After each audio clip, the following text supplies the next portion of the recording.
Assalamualaikum. Nama saya Muhammad Aika Iman. Okey, Waalaikumsalam. Mula sekali saya ingin mengucapkan terima kasih kepada Tuan kerana sudi terima untuk sesi temu bual ini.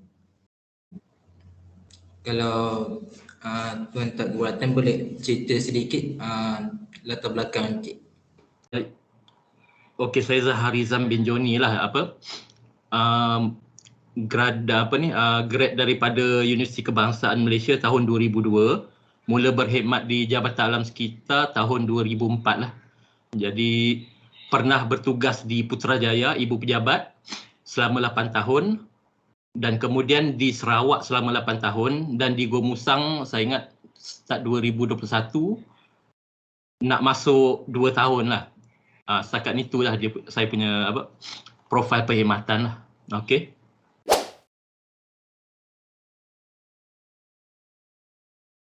Encik Zaharizam tahu kan tentang isu pencemaran air yang dekat Gua Musang tu? Okey, yang spesifik di Sungai Wias tu ke? Ya, betul, di Sungai Wias tu. Okay. Yang kalau tak salah dia ada artikel tu kami tiada masa ambil sampel air, betul tak artikel Malaysia Gazette. Ya, daripada Akhbar Malaysia Gazette, dia punya artikel cakap betul. Itu bukan tanggungjawab kami, Jakwa tu. Yang itu. Yalah sebab jadi, macam okey, ada pernah ni tak, sebab saya ingat kita ada jawab di TV3 dan akhbar lah berkenaan dengan artikel tu. Ada pernah baca kita jawab? Yalah saya akan ni juga, tapi nak tanyalah, ada pernah dengar kan kita berjawab balik kan? Sorry. Tidak pernah. Okey, tak apa. Yalah sebab macam saya ingat susulan daripada artikel tu, memang kami pasukan di Gua Musang ni memang pergi turunlah ke Sungai Wias siasatan, dan juga kita ada buat verifikasi, sebab ialah bila dia kata kami tak ada masa ambil sampel air tu, ialah kami verify dululah. Ialah sebab dia pun kata pegawai Jabatan Alam Sekitar dari Kota Baru. Kalau ingat artikel dia ada mention kan. Jadi kita pun pelik sebab memang kalau area Gua Musang ni memang pejabat Gua Musang je yang turun, Kota Baru memang tak turun lah.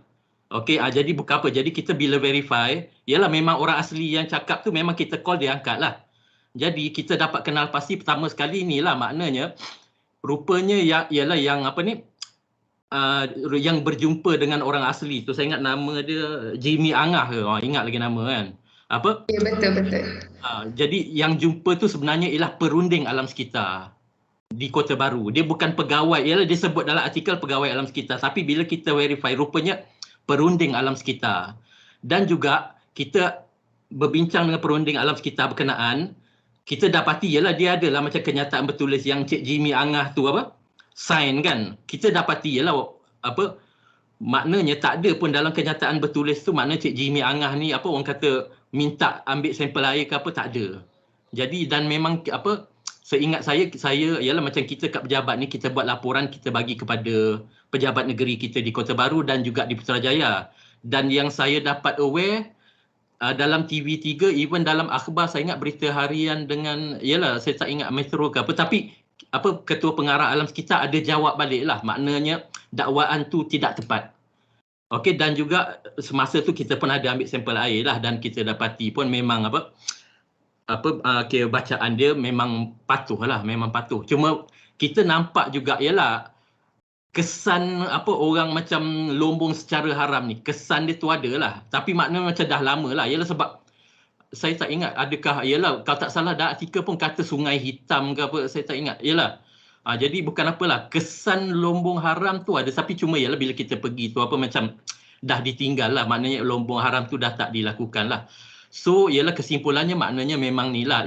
Kita pun tak boleh nak, saya ingat mungkin juga Malaysia Gazette pun cara laporkan dia kurang tepat ke apa kan. Tapi secara kesimpulannya maknanya memang ni lah, orang kata tak ada pun yang dia minta untuk ambil sampel, dan juga ni lah dari segi orang kata itulah dia secara kesimpulannya kurang tepat lah dia punya dakwaan dalam Malaysia Gazette tu.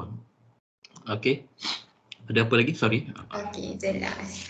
Jadi saya nak tanyalah, status pencemaran di Sungai Wias tu sekarang ni kiranya sudah 100% dibaik pulih lah atau masih dalam proses pembaik pulihkan?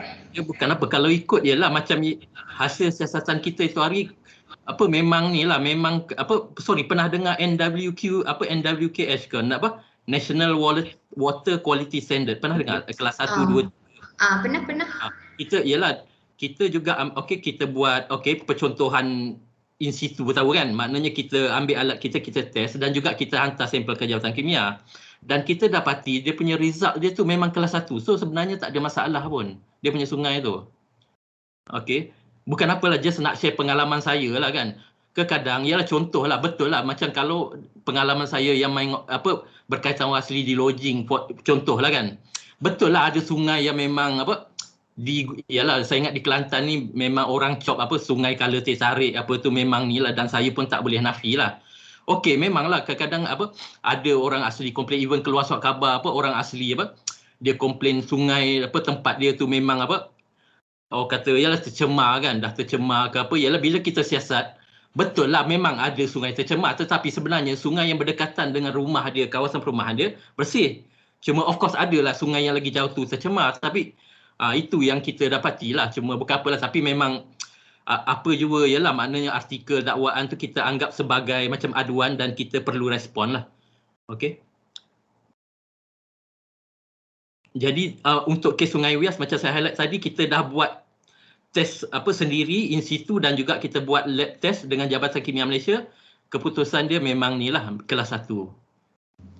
So kiranya tindakan daripada pihak JAS untuk mengatasi masalah pencemaran sungai itu adalah dengan mengambil sampel air sungai itu dan hantar kepada lab lah.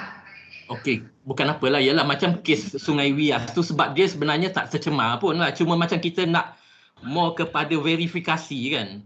Apa kita kata nak verify betul ke tak dia punya ni kan. Jadi ialah macam kes Sungai Wias ni dia tak maknanya tak tercemar pun. Jadi dia itu ni. Cuma ialah macam contoh katalah kalau macam sungai lain ke apa kan yang tercemar ke apa, ialah macam just punya tindakan ni kita orang kata apa, ialah saya highlightkan sikitlah dari segi apa strategi Jabatan Alam Sekitar ni kita ialah saya nak highlightkan semualah, maknanya memang dari segi tindakan kita kalau sungai tercemar ni ke apa, kita lebih okey, pertama sekali of course kita ada apa strategi perundangan kan, perundangan tahu kan, maknanya alam sekitar ni Akta Kualiti Alam Sekeliling 1974. Jadi strategi pertama kita perundangan. Okey, seterusnya kita ialah penguatkuasaan lah. Ialah sebenarnya saya apa yang utama dululah, banyak lagi strategi, lepas tu kita penguatkuasaan lah sebab standard lah, ada undang-undang tapi tak dikuatkuasakan pun tak guna kan. Okey, jadi penguatkuasaan kita juga kita ada kempen kesedaran, kita ada strategi untuk even pernah dengar laporan EIA betul tak? Laporan EIA. Ya, pernah.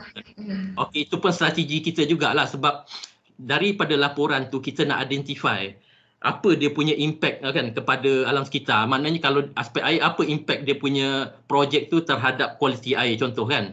Dan bagaimana untuk kita apa kalau kita tak boleh nak mencegah dia punya impact tu, macam mana kita nak reduce, nak kurangkan impact dia. EIA juga kita ada dari segi macam strategi pelesenan. Sebagai contoh macam kilang kelapa sawit memang nak operasi kena ada lesen dengan Jabatan Alam Sekitar. Jadi bila lesen tu dia ada syarat-syarat dia. Dan syarat-syarat dia termasuklah dia punya effluent tu dia memang kena comply standard yang kita tetapkan lah. Okey. So tu antara strategi kita lah yang memang apa ni, ialah maknanya ialah macam tadi kes Sungai Wias dia tak tercemar pun. Tapi in case kalau sungai tercemar ke apa, peranan kita macam tu lah. Okey, clear Clear Encik Zahar Rizal.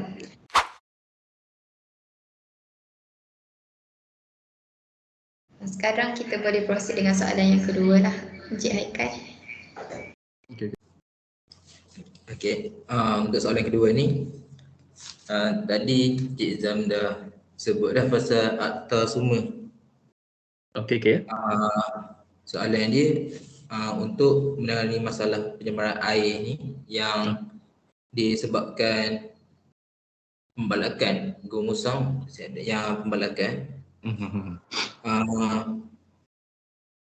Apa undang-undang atau akta yang diguna pakai yang akan dikenakan kepada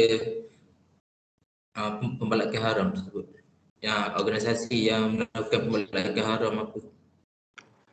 Okey lah, okey, sebenarnya macam pembalakan ni dia macam dari segi spesifiknya dia di bawah Jabatan Perhutanan lah. Maknanya yang melesenkan aktiviti pembalakan ialah Jabatan Perhutanan. Cuma saya nak highlightkan di sini, maknanya biasanya di Kelantan ni dia benarkan pembalakan tu sebab dia nak approach, pernah dengar ladang hutan ke?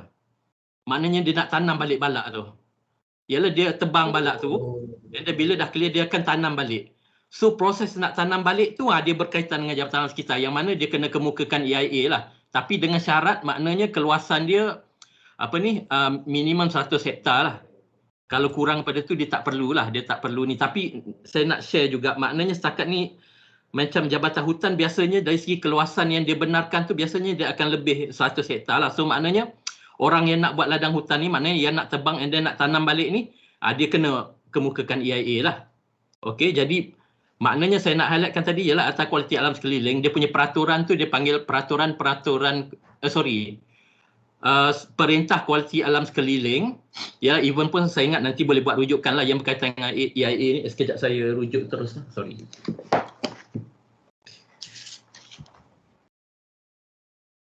Okey, nama perintah dia ni, dia di bawah Akta Kualiti Alam Sekeliling 1974. Okey, nama perintah dia Perintah Kualiti Alam Sekeliling dalam kurungan aktiviti yang ditetapkan, kemudian dalam kurungan lagi penilaian kesan kepada alam sekeliling 2015.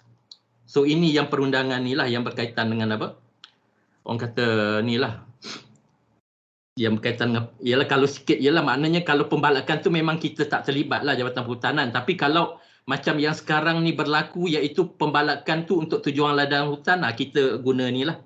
Okey, dan saya highlightkan macam tadi, maknanya kalau keluasan dia lebih 100 hektar, dia wajiblah kemukakan EIA. Okey, seterusnya, sorry. Encik Zahariza. Okey. Sekejap saya ada persoalan. Kalau yang macam pasal kes pencemaran bahan kimia yang dekat Johor tu, yang dekat Sungai Kim tu pada tahun 2019, tak silap saya. Kalau pencemaran yang disebabkan oleh bahan kimia, polisi dan undang-undang apa yang JAS akan guna? Yang itu di bawah JAS lah kan? Undang-undang. Sebenarnya okey, dia bergantung, bukan apalah sebab ialah yang strategi penguatkuasaan tadi, sebab kita nak identify mana sources dia tu. Okey, ialah sebab macam of course lah kalau kita kata longkang ialah macam kita lebih kita punya dari segi peranan kita lebih kepada, pertama sekali kita nak identify di mana sumber dia. Maknanya kita kalau kes Kim tu kan, kita nak tahu pihak mana yang menyebabkan kan pencemar tu dia ni. Okey, jadi macam ialah kalau sebab ialah dia di Johor, saya pun tak ni ialah, tapi saya difahamkan ialah memang dapat kita dapat identify lah dari segi pihak yang melepaskan pencemar tu. Cuma dia jadi macam Jabatan Alam kita kena bawa dia untuk pendakwaan di mahkamah lah.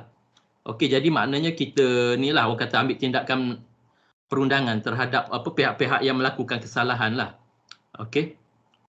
Macam kalau nak kata contoh macam sungai tu, katalah kita nak bersihkan ke kita memang tak ada lah. Kita Jabatan Alam Sekitar ni, ialah Jabatan Alam Sekitar lebih kepada yang berkaitan dengan penguatkuasaan perundangan. Itu clear.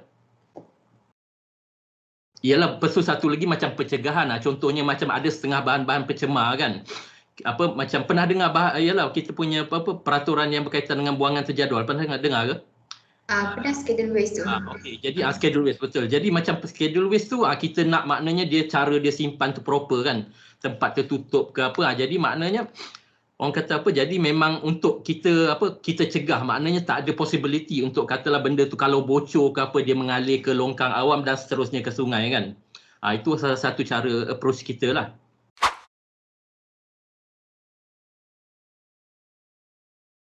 Okey, untuk soalan ketiga adalah apakah cabaran yang dihadapi oleh pihak JAS sendiri untuk menangani masalah pencemaran air di Gua Musang? Okey.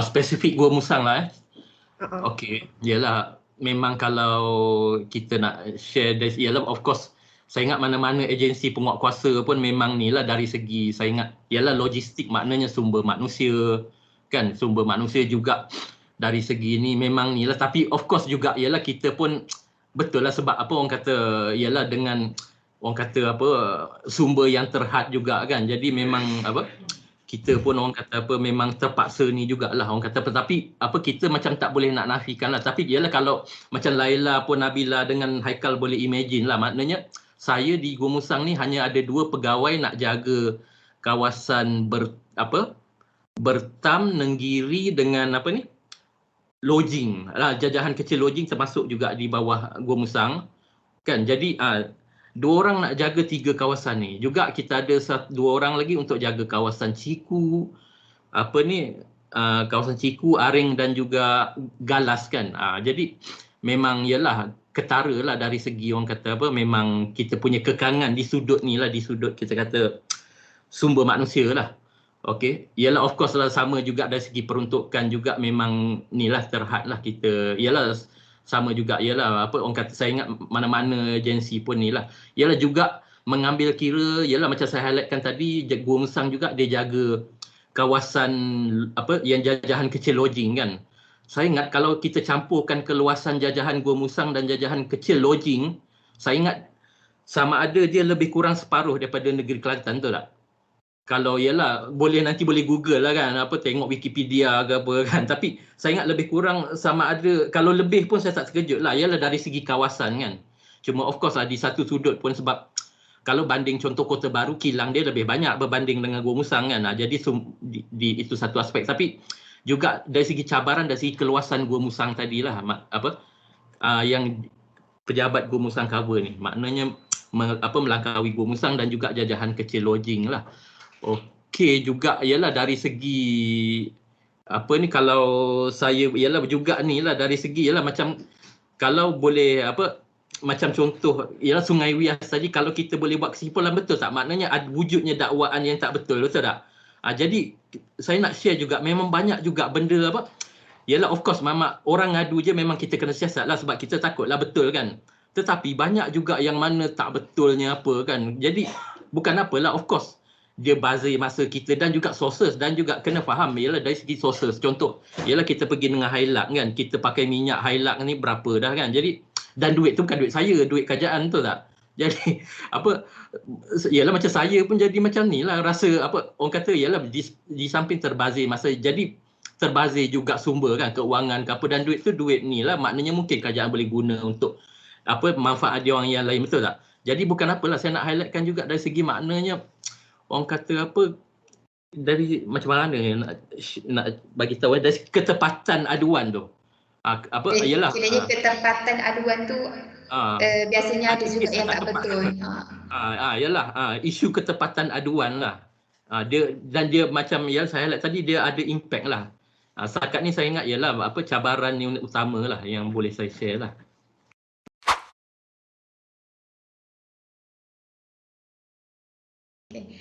Soalan seterusnya, saya nak tanyalah pendapat Encik Zahariza. Kan kita dah ada akta dan undang-undang untuk kesalahan yang mencemarkan alam sekitar, tapi kenapa masalah yang sama masih berlaku? Okeylah. Pendapat Encik Zahariza macam mana? Yalah, okey. Bukan apalah, yalah sebenarnya yang paling penting ialah apa, kalau ialah ambil contoh lain lah kan, macam polis ke apa kan, betul lah kan kita ada polis yang mana orang buat jahat ke apa kan, memang apa polis ni lah, tapi adakah polis macam mampu kan, apa mungkin kalau orang yang corok-corok jauh-jauh ke apa, yang ni apa dia buat jahat, dia curi ke apa orang kan, kampung-kampung curi getah orang apa, ialah polis ni apa, ialah jadi sama jugalah macam apa orang kata macam ialah sebenarnya pun yang paling penting sebenarnya kesedaran sendirilah. Okey, macam ialah Jabatan Alam Sekitar pun kan, walaupun kita ada perundangan ke apa, tetapi ialah memang penting juga kesedaran sendiri. Sebab ialah macam saya ambil contoh Kim tadi kan, bukannya contohnya kita tahu je dia salah terus kita macam boleh denda dia masuk penjara, dia ada banyak lagi proses lah, maknanya kita kena dakwa dia di mahkamah. So bila kita dakwa dia di mahkamah, ada juga possibility untuk ialah kan mahkamah ni kalau lawyer dia pandai kan, dia dapat upah lawyer pandai, mungkin dia menang. So mungkin dia menang, jadi memang ni lah orang kata apa, so ni jugalah orang kata apa, tapi katalah kalau apa dia ni ke apa mengaku bersalah ke apa, boleh, itu yang kita ni. Jadi bukan apalah, cuma ialah saya tekankan sebenarnya apa-apa pun kesedaran sendirilah kan. Memang ialah sepatutnya pencegahan tu, aspek pencegahan tu yang memang sepatutnya memang ni yang paling pentingnya memang orang kata setiap ialah aspek alam sekitar ke ataupun segala benda-benda baik lah kan, memang kita kata memang nak kena diri sendiri yang ni. Okey, jadi ialah ada undang-undang pun, tapi ialah macam saya pun highlightkan tadi, logistik kita terbatas ke apa kan, dan juga maknanya walaupun ada undang-undang tetapi ialah banyak juga aspek lain yang boleh menyebabkan ialah macam of course undang-undang dia kena ni lah, macam saya highlight tadi, dia kena telus kan, dia kena dakwa dulu ke apa tapi ni juga jadi pentingnya untuk memang orang kata dari segi galakkan lah kesedaran sendiri tu untuk biar ni, maknanya ialah macam contoh kalau saya boleh highlight ialah macam ialah yang student UMK sekarang ke, even yang pelajar-pelajar sekolah ke apa kan, perlu dah memang dalam kepala dia nak ditekankan ialah alam sekitar ke apa kan. Betul lah memang ialah aspek alam sekitar ni undang-undang orang tahu sebab ialah orang boleh baca ke apa kan, tapi mungkin ada tekanan, contohnya dia nak jimatkan kos kan. Jadi kalau dia nak jimatkan kos, dia ikut prosedur Jabatan Alam Sekitar ni, kos dia makin naik ke apa, lepas tu dia pun tahu macam mungkin location dia tu jauh sikit daripada pejabat kita ke apa, mungkin dia ni lah, dia macam orang kata abaikan kita punya ni. Jadi saya ingat tu antara lah kalau orang kata ialah memang ada undang-undang tapi ialah dengan kekangan logistik memang juga still ialah saya ingat mana-mana undang-undang lah, bukan setakat undang-undang alam sekitar lah, saya yakin yang dadah punya ni ke apa, yang polisnya undang-undang pun ialah memang boleh boleh orang kata di manipulasi lah saya ingat, kalau paling saya ingat perkataannya sesuai lah. Okay, clear? Sorry. Clear. Saya pun bersetuju lah dengan pendapat Encik Zaharizan, di mana kalau kita ada banyak manis pun undang-undang, kalau diri sendiri tu tak ada kesedaran, tak ada guna juga. Betul. Okay.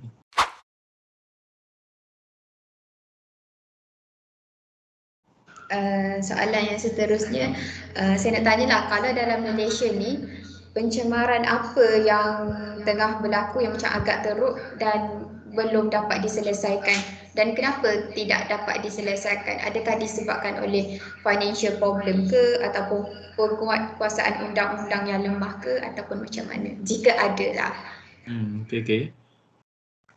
Ialah setakat di Kelantan even pun Gua Musang dia tak ada lah. Ialah of course dia macam ni, kalau kita ceritalah aspek pencemaran ke apa kan, ialah memang tak larilah pencemaran udara, pencemaran air kan, air maknanya sungai kan, tasik juga. Ialah macam yang pernah dengar ialah buangan terjadual tu, yang tu pun ialah macam kes Kim kan, cara dia lupuskan tu pun memang cara tak betul kan. Ada ialah sebab kes Kim juga berdasarkan ni ada juga jumpa tapak pelupusan haram untuk BT ni lah. Okey, jadi memang kalau ialah macam spesifik Kelantan ni saya ingat tak ni lagi lah. Tak apa, saya nak share juga macam sungai di Kelantan ni memanglah orang duk bising color teh tarik ke apa kan. Tapi sebenarnya paling worst pun dia di kelas 2. Kelas 2 tu bermakna ialah kelas 1 tadi maknanya dia boleh terus guna lah kan. Dia boleh terus guna. Kalau kelas 2 ni dia just sikit punya macam rawatan lah. Berbanding kalau kelas 3 tu ada kena rawatan yang lebih mahal sikit lah. So maknanya sebab apa? Sebab di Kelantan ni volume untuk sungai tu memang tinggi lah, besar. Jadi bila dia volume besar tu maknanya that's why dia punya quality dia setakat kelas 2 lah. Ialah macam orang duk bising sungai kat Kelantan teh tarik ke apa. Ialah sebab bila sungai teh tarik tu ke apa, air Kelantan kan yang proses kan. Maknanya dia still boleh proses lah untuk air tu untuk kita gunakan lah. Dia kalau yang jadi macam worst tu maknanya memang kalau Selangor pernah terjadi kan. Orang buang minyak kan, minyak dekat sungai tu dia tak boleh terik terus. Dia setakat ni Kelantan tak pernah lagi sampai tahap tu lah. Cuma bukan apalah sebab macam kalau memang kalau nak kata yang teruk tu ialah saya ingat udara dengan air ni dia ada masing-masing jugalah. Dia ada benda ada juga berlaku kejadian kan. Tak apa, kita tengok contoh udara yang terbaru ni, saya ingat IPU semalam ke apa kan, Kota Baru paling tinggi, betul tak? Lebih 100 kan. Jadi memang ni lah, memang sebab dia berdasarkan ni lah, betul kadang-kadang ada berlaku pencemaran sungai ke apa kan, tapi saya ingat semua yang air dan udara perlunya ada pemantauan, perlunya ada orang kata penguatkuasaan sebab ialah walaupun tak kritikal tapi kita nak cegah kan. Cuma saya nak share jugalah yang saya pernah dengar ialah negeri lain dia ada sampai tahap sungai dia tu paling ni lah, maknanya tahap 5 dah. Tahap 5 maknanya memang kalau ni memang langsung tak boleh guna lah dia punya ni. Ialah juga macam apa ni kalau dekat, ialah saya ingat Sepang ke apa kan dulu duk rajin keluar surat khabar apa. Yalah dia ada satu macam sungai dia tu memang apa sebab dia ada ladang kinzir kan dan ladang kinzir tu memang yang apa tradisional kan maknanya tak dirawat dia punya sisa-sisa ya biasalah najis kinzir lah kan direct discharge ke sungai. Jadi sungai tu pun memang dah tahap 5 ke apa kan. Jadi dekat situ yang ada berlaku yang kes-kes kritikal yang itulah apa dari segi ni macam kalau spesifik Kelantan ni setakat ni saya ingat tak ni lah mungkin kalau yang kritikal ialah kita tak nafikan ialah kalau sungai pun tapi sebab ialah ada yang memang apa orang kata ialah kalau kita tengok ialah dengan color dia tertarik kan kalau kita ukur parameter apa ialah biasa kalau ni kita ukur parameter turbidity kan turbidity dan juga TSS biasanya memang lebih lah kita punya standard 150 dia lebih lah tapi maknanya kalau nak dirawat memang ialah memang still boleh rawat lah cuma of course kos rawatan tu dia akan ni lah lebih tinggi dan juga dikuatiri ialah maknanya biasanya bisnes ni itulah kan in the end pengguna akan tanggung tu tak. Okey jadi bukan apalah tapi yang saya boleh share Kelantan tak ni lah tapi kalau dekat negeri lain dia ada sampai tahap sungai tu ialah orang ada pernah dengar istilah sungai mati ke apa. Kira maknanya sungai tu memang dah orang kata ni lah kira dah Tak boleh guna. Langsung tak boleh ni memang dah terlalu kritikal dah itulah. Setakat ni lah yang apa dekat ni dekat tempat lain ada dari segi okey udara ni sebab kalau ni lah kadang-kadang kalau yang ialah biasa sebab kes jerebu ialah cuma kalau yang kes di Kota Baru semalam sebab saya ingat kalau apa kalau ialah semua aware semalam Astro ada keluar lah ialah berlaku kebakaran tanah gambut di Bacok lah ada baca berita apa ni ialah sebab okey macam kalau kes berlaku apa ialah macam semalam IPU di Kota Baru tu dia ni sebab berlaku kebakaran tanah gambut lah dan ialah saya ingat semua tahulah kebakaran tanah gambut ni dia walaupun kita nampak permukaan tanah tu tak ada api tapi sebenarnya tanah gambut ni dia bawah tanah tu pun dia ada bara dia. Jadi that's why dia jadi satu cabaran lah untuk macam bomba nak padam ke apa kan. Maknanya dia still walaupun tak ada api dekat permukaan kan atas permukaan atas tapi asap tu still keluar sebab apa? Sebab berlaku pembakaran bawah tanah lah. Tu dia memang ciri-ciri tanah gambut yang kritikal lah. Jadi semalam ada berlaku. So memang itulah apa orang kata antara kalau isu yang berkaitan dengan udara lah yang kalau ni. Yalah tapi mungkin kalau ikutkan mungkin berbanding dengan Indonesia punya jerebu tu tak teruk lagi lah kan. Tapi yalah still ni lah sebab of course bila jerebu yalah lebih 100 tu dia ada efek lah kan dari segi kalau orang yang masalah pernafasan ke apa kan. Jadi itulah memang orang kata apa memang ada impact lah dari segi kesihatan dia dan juga ni lah of course banyak kesan negatif yang lain lah. So setakat ni dari segi aspek alam sekitar yang serius ni clear maknanya dia ialah sekali-sekala berlaku lah ialah macam pencemaran udara sungai ialah macam sungai itulah macam yang kes Kim okey. So itulah dia berlaku secara berkala lah. Okey. Okey, jelas. Kalau masalah yang berkaitan dengan pencemaran air, apa undang-undang yang related dengan masalah pencemaran air ni yang digunakan oleh JAS? Ada tak undang-undang yang spesifik lah, undang-undang yang berkaitan dengan masalah pencemaran air? Okey lah, memang apa ni kalau ikut ialah macam Akta Kualiti Alam Sekeliling tu pun dia memang ada highlight lah dari segi maknanya larangan untuk apa orang kata melakukan pencemaran lah sama ada terhadap ialah apa sungai kan. Sungai kita macam kalau dalam buku Akta tu dia panggil perairan daratan kan, mana perairan daratan tu sungai dan juga tasik lah. Jadi sekejap saya cek ialah maknanya kalau dia bawa Akta tu dia under section kalau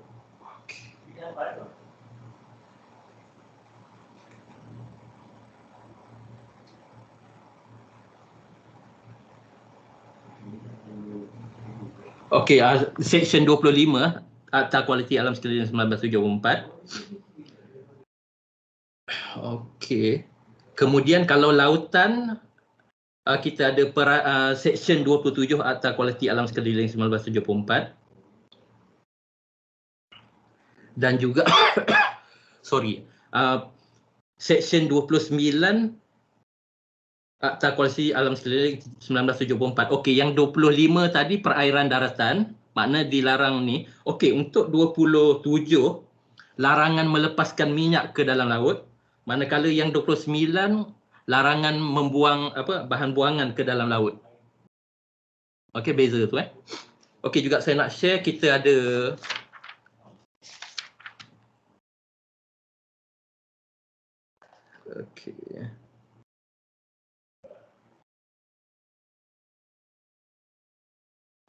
Okey, kita ada undang-undang lain. Okey, peraturan-peraturan kualiti alam sekeliling dalam kurungan Kumbahan 2009. Maknanya ini kita memang spesifik kita kontrol, maknanya daripada logi Kumbahan. Kemudian peraturan-peraturan kualiti alam sekeliling kawalan pencemaran daripada Stesen Pemindahan Sisa Pepejal dan Kambus Tanah 2009. Maknanya daripada landfill dan juga tempat pengumpulan sampah. Dan juga kita ada peraturan-peraturan kualiti alam sekeliling dalam kurungan Efluent Perindustrian juga 2009. So tu antara undang-undang dia lah yang berkaitan dengan, ialah sebab ni maknanya daripada punca tadi kan, Efluent Perindustrian, okey, tapak pelupusan dan juga Kumbahan.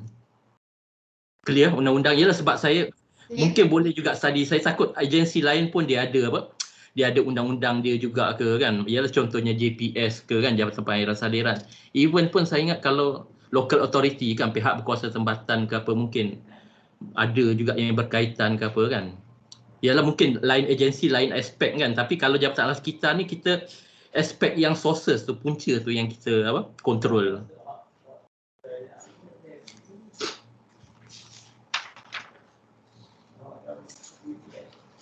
Okey, clear?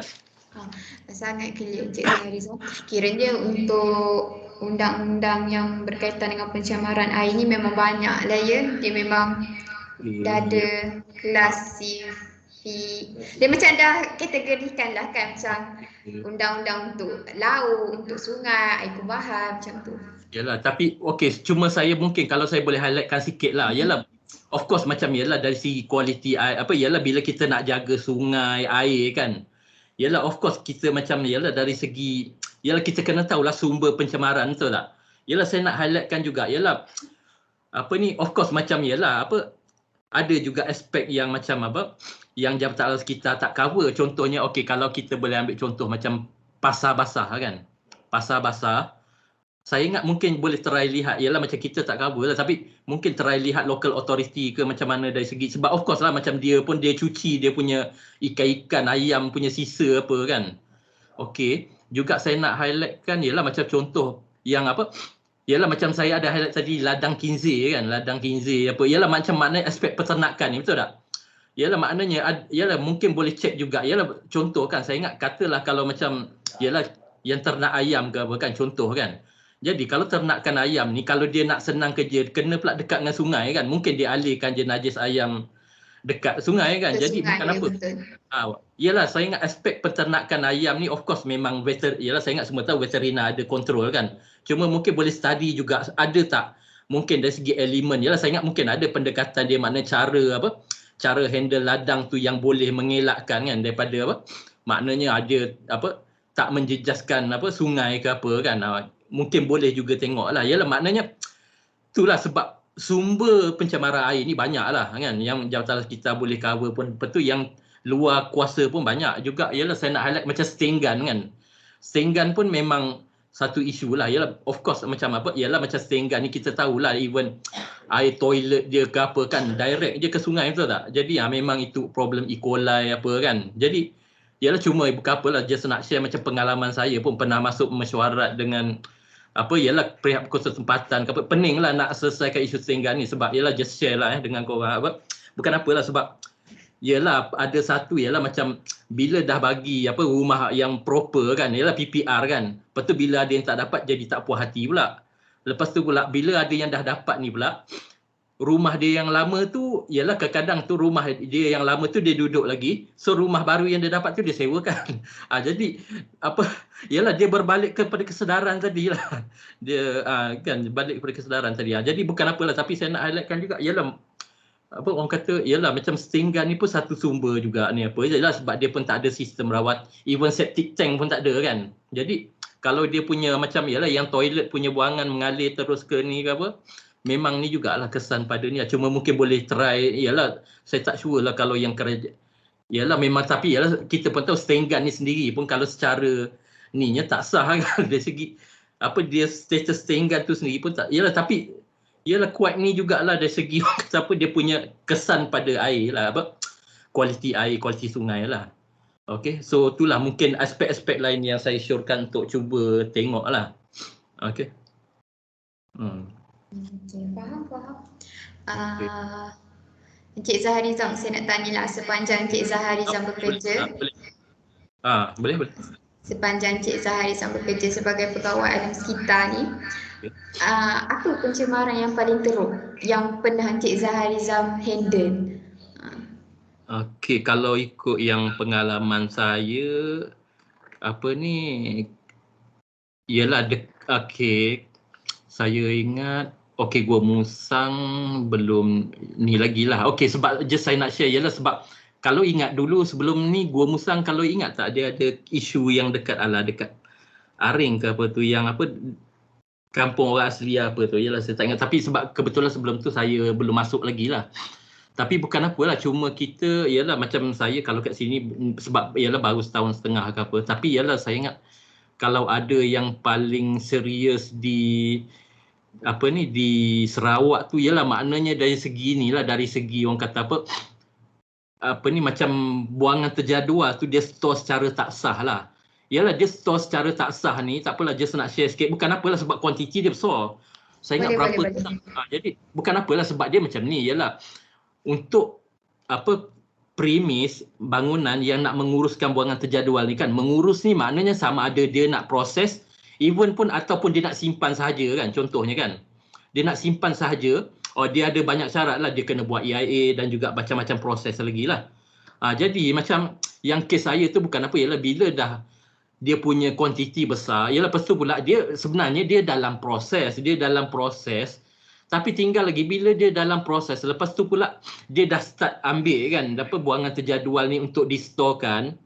So jadi ni lah memang maknanya dia pun tak ada lagi orang kata kelulusan lah kan, dari segi kalau so-called yang mudahnya kelulusan untuk storekan benda tu. Tapi dia dah storekan benda tu, so dengan kuantiti yang banyak juga so memang ni lah kita terpaksa ambil tindakan yang lebih ni lah.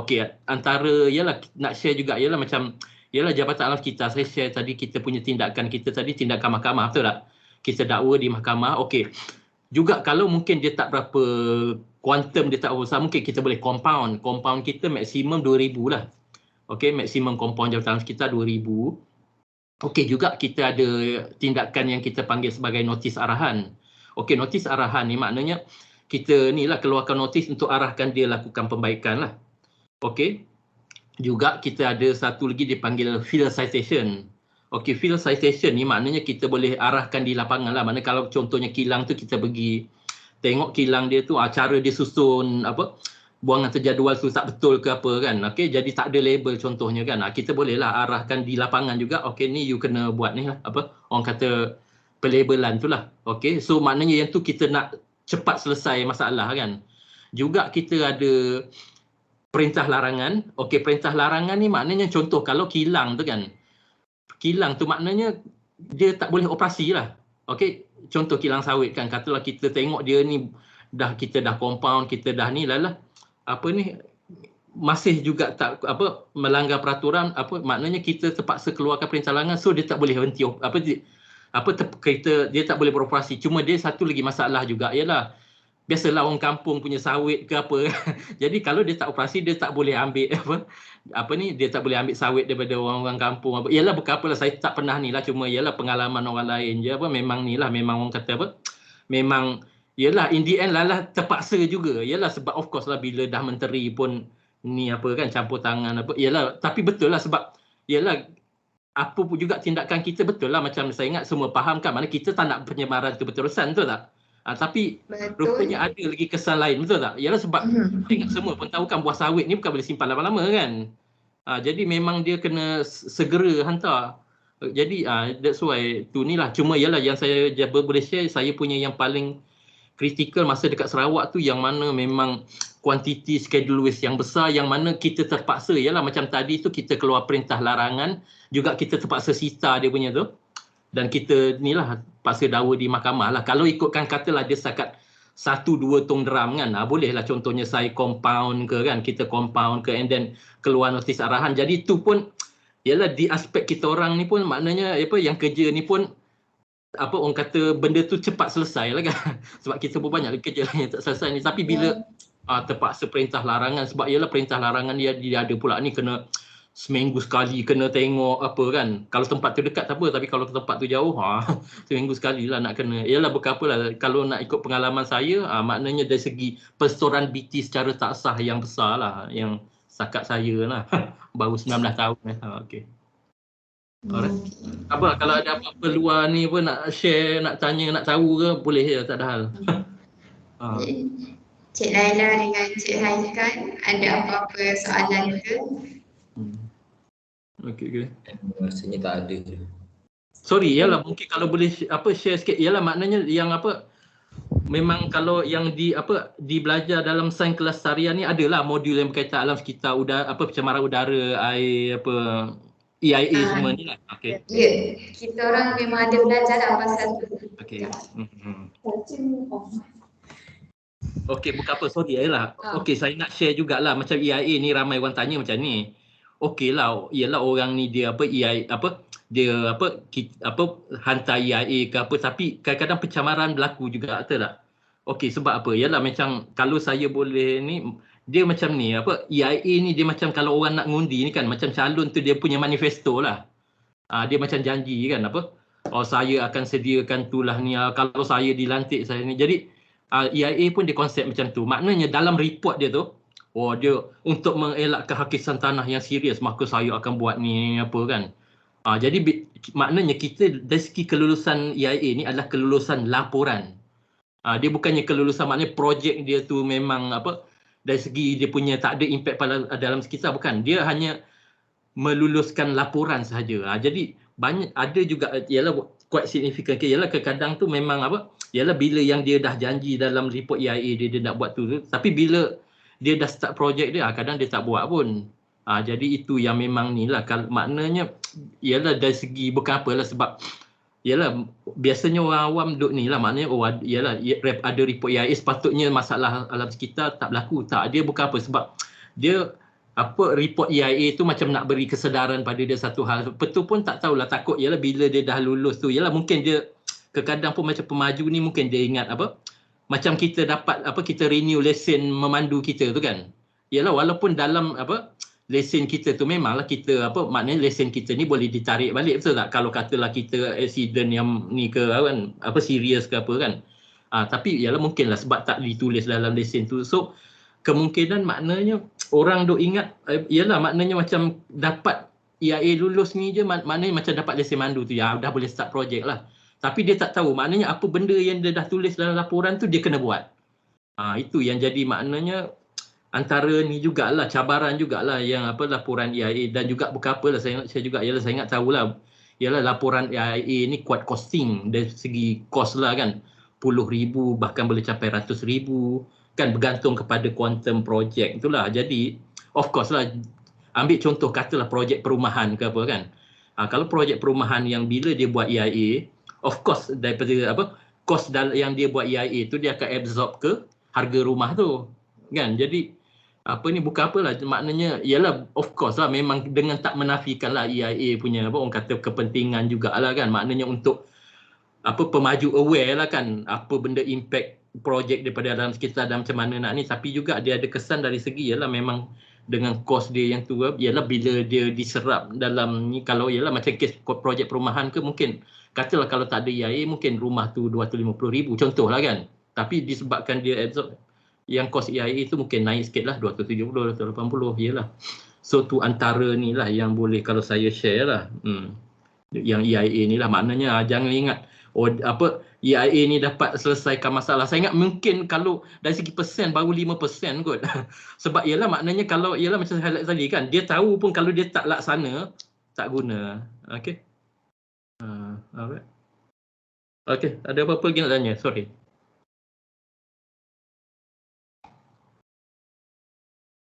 Sorry, apa?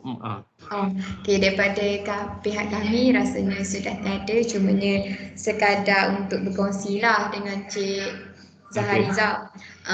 Kami punya kos ni secara asasnya kami belajar cara macam mana nak conserve environment alam sekitar. So kita orang ada belajar lah pasal water pollution, air pollution, pencemaran tanah. Yang pasal EIA tu kita orang pun ada belajar tapi secara general je lah.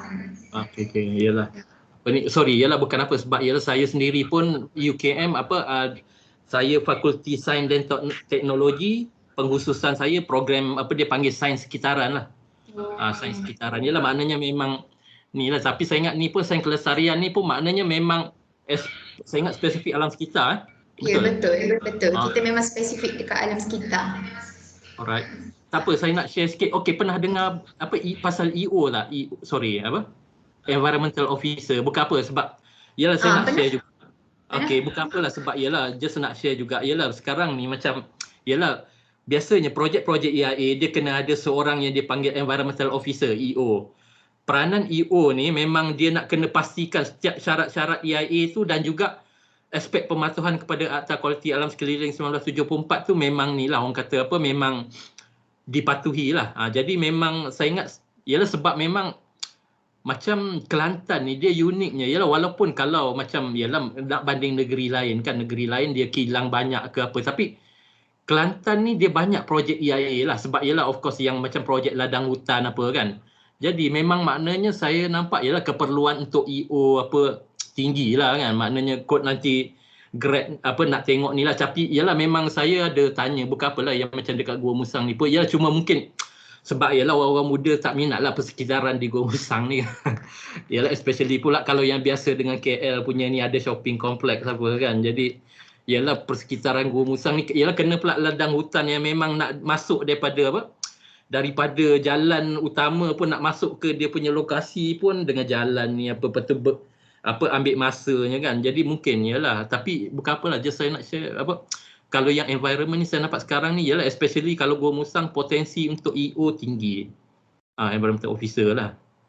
Aspek lain saya tak tahulah kan yang aspek lain, cuma kalau yang untuk ni boleh tengoklah mana nanti kalau tak lama lagi nak grad dah tu ke boleh tengoklah kan itulah dari segi peluang kerja ialah kalau boleh ni lah untuk Environmental Officer ataupun EO. Okey. Alright. Okey, terima kasih Encik Zahariza di atas perkongsiannya. Memandangkan semua sudah tiada soalan, maka berakhirlah sesi temu bual ini. Kami daripada pihak UMK, pelajar UMK ingin mengucapkan ribuan terima kasihlah kepada Encik Zahariza. Sorry, UMK ni yang kampus mana? Bacuk ke? Sorry. Kita kampus Jeli. Oh, Jeli. Oh, saya pun Jeli. Saya Kuala Balat. Oh. Ya. Kuala Balat. Okey. Terima kasih Encik Zahariza. Sebelum kita bersurai, nak ambil gambar dulu boleh? Boleh. Okey, good. Alright. Tak apa center. Okeylah. Ready semua? Okey. 1, 2, 3. Okey. Terima kasih Encik Zahariza. Okey, terima kasih juga semua Okey. Okey.